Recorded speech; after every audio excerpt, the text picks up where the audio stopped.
Ajay sir, आपकी क्या सलाह होगी? चाइनीज बाजार आज से खुल चुके हैं, तो क्या अगले 2-3 सेशंस में हमें देखने को मिलेगा कि चांदी में थोड़ी सी वॉलेटिलिटी जो है वो कायम रहेगी, और किस तरह की डिमांड अब चाइना से आती हुई नजर आएगी एक बड़ी छुट्टी के बाद?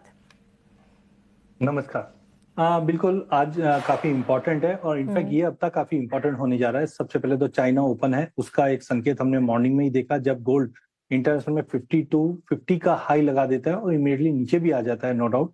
बट जिस ढंग से अंजन ने भी कहा, भाविक ने भी कहा, तो फंडामेंटल तो सारे, बट मैं एक दो चीज इंपॉर्टेंट जो मुझे दिख रहा है। सबसे पहले है यूएस अनसर्टेनिटी इंडेक्स। तो यूएस पॉलिसी अनसर्टेनिटी इंडेक्स इस वक्त 725 पे ट्रेड कर रहा है। 2008 में जब फाइनेंशियल क्राइसिस आया था तब भी ये इंडेक्स 628 के ऊपर गया नहीं। तो अब तक अगर मैं पूरा 1985 से ये इंडेक्स बना है तब से अगर अभी तक देखता हूं तो one of the highest level है। इसका मतलब जियोपॉलिटिकल टेंशन या यूएस ओरिएंटेड जो टेंशन है वो अपने चरम पे है। अब उसमें दो इंपॉर्टेंट ट्रिगर्स है। पहला, यूएस में जो हमने देखा सुप्रीम कोर्ट का जो वेडिक्ट आए, उसके बाद डोनाल्ड ट्रंप उसको भी चैलेंज कर रहे, कहीं ना कहीं लूपहोल निकाल रहे 10%, 15%। बट उसके जो कॉन्सिक्वेंस है वो अरिंदम ने बहुत अच्छे से समझाया, भाविक ने भी अच्छे से बताया, तो वो एक ट्रिगर है। दूसरा सबसे बड़ा ट्रिगर है वो यूएस और ईरान का है। और मुझे लगता है कि यूएस और ईरान का जो कंसर्न है वो और ज्यादा बढ़ता हुआ दिखाई देगा, क्योंकि 60-62% यूरेनियम एनरिचमेंट तक ईरान पहुंच चुका है और यूएस उसको रोकने की पूरी कोशिश। जो नया नेगोशिएशन थर्सडे को होना है वहां पे एक पॉइंट निकल कर आ रहा है जहां पे 3000 मिसाइल्स को भी इनके ऊपर कहीं ना कहीं पॉज लगाने की बात हो रही है और वो ईरान बिल्कुल भी नहीं मानेगा। तो ये जियोपॉलिटिकल कंसर्न बढ़ेगा और जैसे ये जियोपॉलिटिकल टेंशन बढ़ता है तो सोना तेज होता है और उसी का रिफ्लेक्शन हमें दिखाई दे रहा है अनसर्टेनिटी इंडेक्स जो 725 पे। अब चांदी पे क्या होगा? तो गोल्ड सिल्वर रेशियो जो अब तक हम देख रहे थे कि 45 तक नीचे में आ चुकी थी फरवरी 2 तारीख को, यहां से स्पाइक आता है क्योंकि एक दूसरे के ये डॉट्स को कनेक्ट करना बहुत इंपॉर्टेंट है। तो गोल्ड सिल्वर रेशियो जैसे ही मार्केट में करेक्शन आया तो हमने ये रेशियो का हाई लगते हुए देखा 72-50 का, और आज ये है 58-80 के आसपास। रेशियो में मुझे गिरावट दिखाई दे रही है और ये रेशियो 52 तक का लेवल आ सकता है। गोल्ड सिल्वर रेशियो का गिरने का मतलब है कहीं ना कहीं गोल्ड के मुकाबले चांदी आउट परफॉर्म करेगी। तो यहाँ पे मुझे लगता है with the given geopolitical tension gold में कोई गिरावट नहीं दिख रही। गोल्ड मुझे लगता है कि नए हाइस की तरफ जाता हुआ दिखाई दे रहा है। जो 5600 का लास्ट हाई है वो तोड़ता हुआ दिखाई देगा, बट नजर आपको चांदी पे बनाना है बिकॉज गोल्ड सिल्वर रेशियो अब नीचे की तरफ मूव कर रही है जो 52 तक आ सकता है। इसका मतलब है चांदी 95-98 डॉलर का लेवल भी जल्द दिखा सकता है। बट प्योरली इंट्राडे के प्रोस्पेक्टिव से बात करो तो वॉल्टिलिटी ज्यादा है, मार्जिन बढ़े हुए।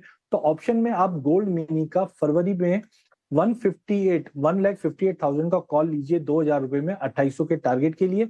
वहीं सिल्वर के अंदर मार्च का 2,70,000 का कॉल लीजिए, वो आएगा 27,000 में 22,000 के स्टॉप लॉस से 36,000 का मिनिमम टारगेट। ओवरऑल ये हफ्ता सोना चांदी के लिए वॉलेटाइल वाला रहेगा और पॉजिटिव रहेगा। ओवरऑल ये हफ्ता वॉलेटाइल और पॉजिटिव रह सकता है। इसके साथ ही यूएस अनसर्टेनिटी इंडेक्स की एक चर्चा भी की अजय सर ने। सर, और क्या इंडिकेट करता है? अगर इसमें तेजी नजर आती है तो क्या इंडिकेशन आगे के लिए हम ले सकते हैं? तमाम कमोडिटीज की अगर बात करें, कच्चे तेल के लिए भी कोई इंडिकेशन यहाँ से नजर आता है? देखिए, कभी भी अगर आपको कोई जियोपॉलिटिकल टेंशन मार्केट में है या नहीं है, उसको देखने का सबसे अच्छा तरीका है 3 बड़े इंडिकेटर।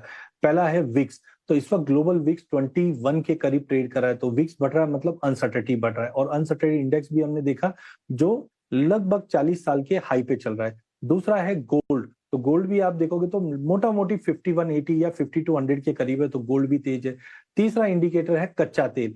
आज भले ही आपको ये 71 के करीब दिखेगा, बट अल्टीमेटली आप ये देखिए 70 का एक बेस बन चुका है। जब वॉलिटिलिटी बढ़ रही है, सोने में तेजी आई हुई है, कच्चे तेल में तेजी आई हुई है, और डॉलर इंडेक्स भी 97-80 के करीब है।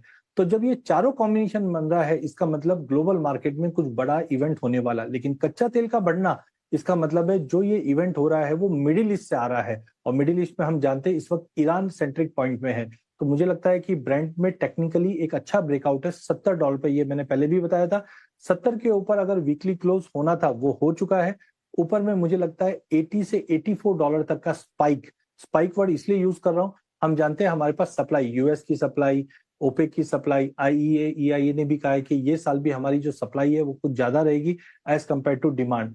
तो एक स्पाइक आता हुआ दिखाई दे रहा है जो 82 से 84 आएगा। इसी को देखते हुए डोमेस्टिक मार्केट में आज इंट्राडे में 6050 पे लीजिए, 6180 का टारगेट रहेगा, या ऑप्शन में 6100 का कॉल ले लीजिए जो 300 में मिलेगा 400 पे निकल जाएगी क्योंकि वॉलिटिलिटी है।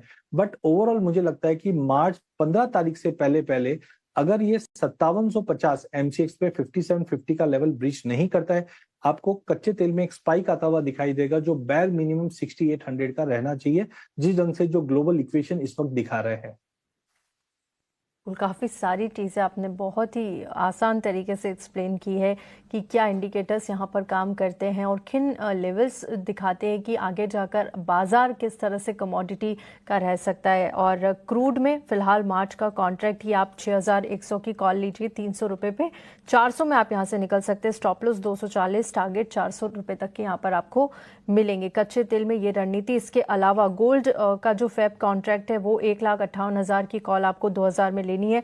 स्टॉप लॉस 1600 का, टारगेट्स 2800 तक के। सिल्वर का मार्च का कॉन्ट्रैक्ट 2,70,000 की कॉल आपको 27,000 में यहाँ पर मिलेगी और स्टॉप लॉस आपको यहाँ पर 22,000 का लगाना है। टारगेट्स यहाँ पर देखिए 36,000 तक के आपको आते हुए नजर आएंगे। तो ये तीनों सलाह कच्चे तेल पे, सिल्वर पे और गोल्ड पर अजय केडिया सर की तरफ से।